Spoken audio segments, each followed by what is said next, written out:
పొత్తు పొడుపు అంటూ కూడా బీజేపీ పిలుపుతో నేడు ఢిల్లీకి చంద్రబాబు నాయుడు అంటూ వార్తను చూస్తున్నాం. అదేవిధంగా అవసరమైతే పవన్ కళ్యాణ్ కూడా వెళ్ళబోతూ ఉన్నారు అనే అంశాన్ని ప్రధానంగా హైలైట్ చేస్తున్నారు.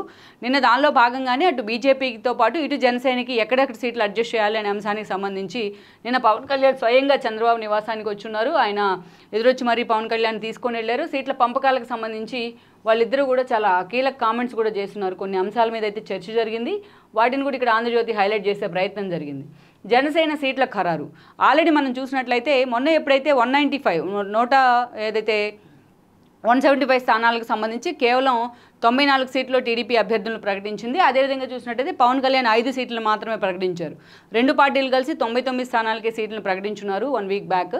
అదే సమయంలో మనం చూసినట్లయితే కూడా పవన్ కళ్యాణ్కి సంబంధించి జనసేనకు మొత్తం 24 సీట్లు కేటాయించాలని కూడా టీడీపీ నిర్ణయం తీసుకుంది. మెజారిటీ సీట్లను ఈరోజు 60కి పైగా సీట్లను హోల్డ్లో పెట్టే ప్రయత్నం అయితే జరిగింది. ఎందుకంటే బీజేపీతో పొత్తులు ఉన్నాయి కాబట్టి ఒక క్లారిటీ తీసుకునేందుకే దాన్ని హోల్డ్లో ఉంచే ప్రయత్నం అయితే చేశారు. ఆల్మోస్ట్ ఇక జనసేనకు సంబంధించి సీట్ల ఎంపిక కూడా పూర్తయినట్లే అనే అంశాన్ని ఈరోజు ఆంధ్రజ్యోతి హైలైట్ చేసింది. నిన్న వీళ్ళిద్దరు భేటీ తర్వాత చంద్రబాబుతో పవన్ భేటీ, గంటన్నర పాటు చర్చలు. విశాఖలో 4 సీట్లు, తూర్పున 5, పశ్చిమలో 6. ఇక్కడ చూసినట్లయితే జనసేనకు ఏ జిల్లాలో ఏ సీట్లు వెళ్ళబోతున్నాయనే అంశానికి సంబంధించి ఒక క్లారిటీ అయితే వచ్చింది. వైజాగ్లో జనసేనకు 4 సీట్లు ఇవ్వబోతున్నారు. అదేవిధంగా ఈస్ట్ గోదావరిలో 5 సీట్లు ఇవ్వబోతున్నారు. వెస్ట్ గోదావరిలో 6 సీట్లు ఇవ్వబోతున్నారు అంటూ కూడా వార్తను హైలైట్ చేస్తున్నారు. అదేవిధంగా కృష్ణాలో 2 సీట్లు ఇవ్వబోతున్నారు. శ్రీకాకుళం, విజయనగరం అండ్ గుంటూరు జిల్లాలో ఒక్కొక్క సీటు దక్కబోతోంది జనసేనకు. అదేవిధంగా ప్రకాశం, అనంత, చిత్తూరు, కడపల్లో కూడా ఒక్కొక్క సీటు కేటాయించేందుకు కూడా టీడీపీ అధినేత నిర్ణయం తీసుకున్నారు. ఆల్మోస్ట్ పవన్ కళ్యాణ్ కూడా అందుకు అంగీకరించినట్లు అనే వార్తను హైలైట్ చేస్తున్నారు ఆంధ్రజ్యోతిలో. పెందుర్తి, అమలాపురంపై కొనసాగుతున్న కసరత్తు. ఈ విషయంలో మాత్రం కొంచెం కన్ఫ్యూజన్ ఉంది. అమలాపురంలో ఎవరికి టికెట్ కేటాయించాలనే అంశానికి సంబంధించి జనసేనకు వెళ్తుందా, టీడీపీకి వెళ్తుందా అన్నది ఒక క్లారిటీ అయితే లేదు, నాట్ ఎట్. సో దానికి సంబంధించి ఇక పెందుర్తి నుంచి కూడా పూర్తి స్థాయిలో మనం చూస్తున్నాం కూడా ఎవరిని పెట్టాలి. పెందుర్తి టికెట్ కూడా జనసేన అయితే దాని మీద ఫోకస్ పెట్టింది. బట్ పెందుర్తి నుంచి టీడీపీ తరఫున కూడా అంతే ఆశావహులు లైన్లో ఉన్నారు. అందుకే ఈ అంశాలకు సంబంధించి ఒక క్లారిటీ అయితే రాలేదు. ఇంకా ఆ సీట్లకు సంబంధించి కసరత్తు కొనసాగుతోంది అన్న అంశాన్ని హైలైట్ చేస్తున్నారు. టీడీపీ ఆశావహులను పిలిపించి మాట్లాడుతున్న ఆ పార్టీ ఏపీ అధ్యక్షుడు అచ్చెన్నాయుడు అంటూ కూడా వార్త. అదేవిధంగా జనసేన అభ్యర్థులను గెలిపించాలని కూడా ఆయన కసరత్తు చేస్తున్నారు. వాళ్ళని రిక్వెస్ట్ చేస్తూ ఉన్నారు. అభ్యర్థుల ప్రకటనకు జనసేనాని సన్నాహాలు చేసుకుంటూ ఉన్నారు పవన్ కళ్యాణ్. ఈ అంశాన్ని ప్రధాన వార్తగా అయితే ఇచ్చున్నారు. ఇక ఈ అంశంతో పాటు పొత్తు పొడుపు అంటే ఆల్మోస్ట్ బీజేపీతో కూడా టీడీపీ పొత్తులు ఖరారైనట్లే. అయితే ఎన్డీఏలో అఫిషియల్గా ఎప్పుడు చేరుతోంది అనే అంశానికి సంబంధించి ఒక క్లారిటీ రావాల్సి ఉంది. సో త్వరలోనే అంటే ఈరోజే చంద్రబాబు నాయుడు ఢిల్లీకి కూడా వెళ్ళబోతూ ఉన్నారు అనే అంశాన్ని పొత్తు పొడుపు అనే టైటిల్తోని ప్రధానంగా ఇచ్చున్నారు. ఇక్కడ మనం చూసినట్లయితే ఈ వార్తకు సంబంధించిన కొన్ని కామెంట్స్. అవసరమైతే రేపు కూడా చంద్రబాబు నాయుడు అక్కడే ఉండబోతున్నారు. 1-2 రోజుల్లోనే బీజేపీతో సీట్ల సర్దుబాటు కూడా ఒక కొలిక్కి రాబోతోంది. పవన్కు కూడా పిలుపు, తన అవసరం ఇప్పుడు లేదని భావిస్తున్న జనసేనాని. అటు అమిత్ షా, నడ్డా లాంటి వాళ్ళు పవన్ కళ్యాణ్ కూడా పిలవడం జరిగింది. అయితే టీడీపీతో సీట్ల ఎంపిక ఒక కొలిక్కి వచ్చిన తర్వాత మాత్రమే తాను కలవాలని కూడా జనసేనాని అనుకుంటున్నట్టు వార్త వచ్చింది. బీజేపీ గెలవగలిగే సీట్లే ఇవ్వాలని బాబుకు టీడీపీ నేతలు సూచన. నరసాపురం, తిరుపతి, అరకు ఎంపీ స్థానాలు ఇద్దామని ప్రతిపాదన అంటూ కూడా వార్తను చూస్తున్నాం. ఆల్రెడీ ఇక్కడ చూస్తే ఎప్పటి నుంచి కూడా బీజేపీ అరకు ఎంపీ స్థానం అడుగుతోంది. అక్కడి నుంచి కొత్తపల్లి గీత లాంటి వాళ్ళు ఈరోజు బీజేపీలో ఉన్నారు. ఆమెకి టికెట్ కేటాయించే అవకాశం ఉంటుంది. అదేవిధంగా తిరుపతి పార్లమెంట్ స్థానం మీద కూడా టీడీపీకి ఎప్పటి నుంచో అక్కడ పట్టున్నప్పటికీ లోకల్గా, బట్ ఈసారి మాత్రం పూర్తి స్థాయిలో బీజేపీ అక్కడ ఫోకస్ పెట్టే ప్రయత్నం అయితే చేస్తుంది. అది రిజర్వ్డ్ కూడా.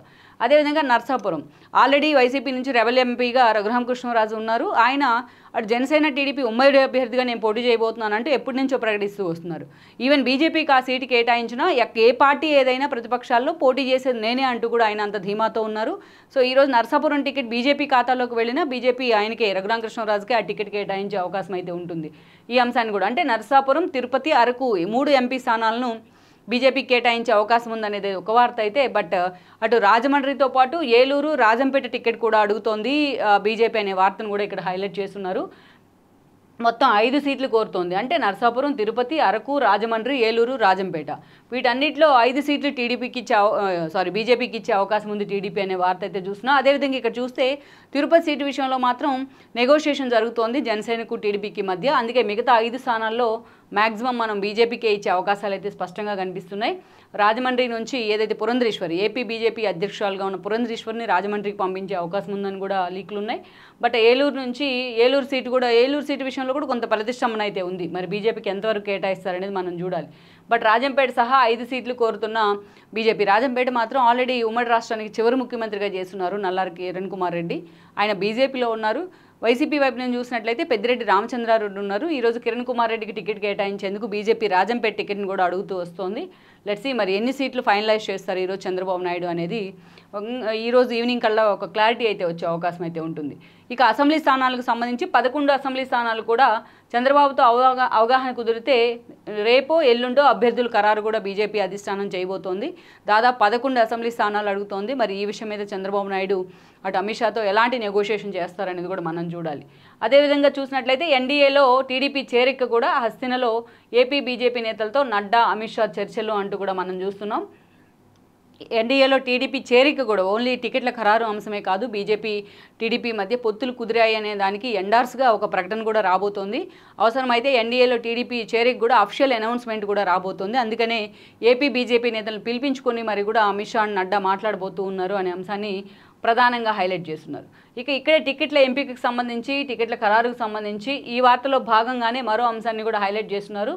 మైలవరం వసంతకే ఉమతో అచ్చన్న చర్చలు అంటూ కూడా ఆల్రెడీ దేవినేని ఉమా మైలవరం ఇన్ఛార్జిగా ఉన్నారు. గతంలో ఎమ్మెల్యేగా సుదీర్ఘకాలం పనిచేశారు, మంత్రిగా కూడా పనిచేశారు.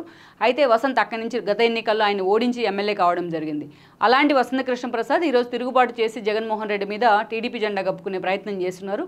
ఆల్మోస్ట్ వసంతకే టికెట్ అంటూ కూడా టీడీపీ నుంచి లీకులు వస్తున్నాయి. ఆయనకే ఇచ్చేందుకు కూడా టీడీపీ అధిష్టానం అయితే సిద్ధమైంది. అదే సమయంలో అటు బొమ్మసాని సుబ్బారావు కానీ ఇటు దేవినేని ఉమా లాంటి వాళ్ళని కలుపుకొని వెళ్తానంటూ వసంత్ మాట్లాడుతూ వస్తున్నారు. ఆల్మోస్ట్ వసంతకే టికెట్ అనే మాట కూడా ఇక్కడ ఆల్మోస్ట్ ఎండార్స్ అయిందని అనుకోవాలి.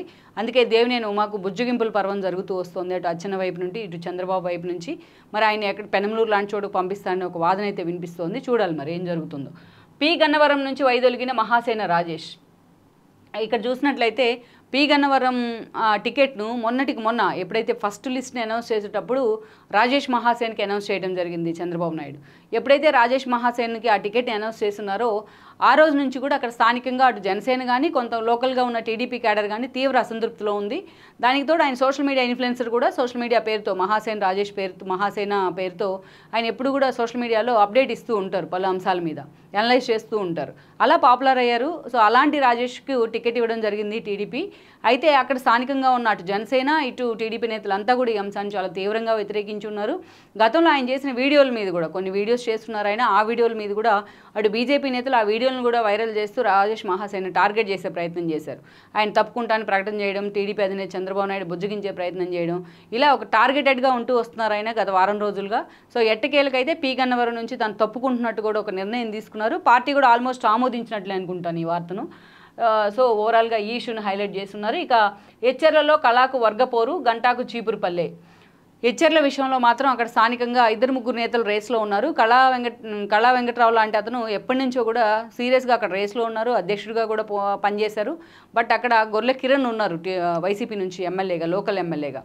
మరి స్థానికంగా టీడీపీ నుంచి కూడా పలువురు ఈ టికెట్ కోరుతూ ఉన్నారు. ఈ అంశాన్ని కళాకు వర్గపోరు అనే టైటిల్తో ఆంధ్రజ్యోతి హైలైట్ చేసింది. ఇక గంట నిన్నే మీడియాతో కూడా మాట్లాడారు ఆయన. చీపురుపల్లి వెళ్లాలని అడుగుతున్నారు చంద్రబాబు నాయుడు అంటూ కూడా గత కొన్ని రోజులుగా ప్రకటన చేస్తూ వస్తున్నారు. సో బొత్స మీద పోటీకి ఈరోజు ఆయన వైజాగ్ నుంచి విజయనగరంకి పంపించే ఏర్పాటు జరుగుతోంది. ఆల్మోస్ట్ గంట కూడా దీనికి క్లియరెన్స్ ఇచ్చినట్టే అనుకోవాలి. సో బొత్స మీద పోటీకి అయితే గంట రెడీ అవుతూ ఉన్నారు. గంటాకు చీపురుపల్లె అనే వార్త. కోవూరులో వేమిరెడ్డి సతీమణి ప్రశాంతి. ఆల్రెడీ రాజ్యసభ సభ్యుడిగా ఉన్న వేమిరెడ్డి వైసీపీ నుంచి ఇటీవలే ఆయన టీడీపీ జెండా కప్పుకునే ప్రయత్నం చేశారు నెల్లూరు సభ వేదికగా. ఈ క్రమంలోనే ఆయన నెల్లూరు టీడీపీ ఎంపీగా పోటీ చేయబోతూ ఉన్నారు. అదేవిధంగా ఆయన భార్య ప్రశాంతి రెడ్డి కూడా ఈ రోజున కొవ్వూరు టికెట్ని అనౌన్స్ చేసే అవకాశం అయితే స్పష్టంగా ఉంది. ఇక టీడీపీ అభ్యర్థుల కసరత్తులో కీలక పరిణామాలు చోటు చేసుకుంటూ ఉన్నాయి. ఈ వార్తని హైలైట్ చేస్తున్నారు బ్యాన్ ఐటమ్గా. సో ఎలాబరేట్గా ఈ వార్తను కూడా మనం చెప్పుకునే ప్రయత్నం అయితే చేస్తాం.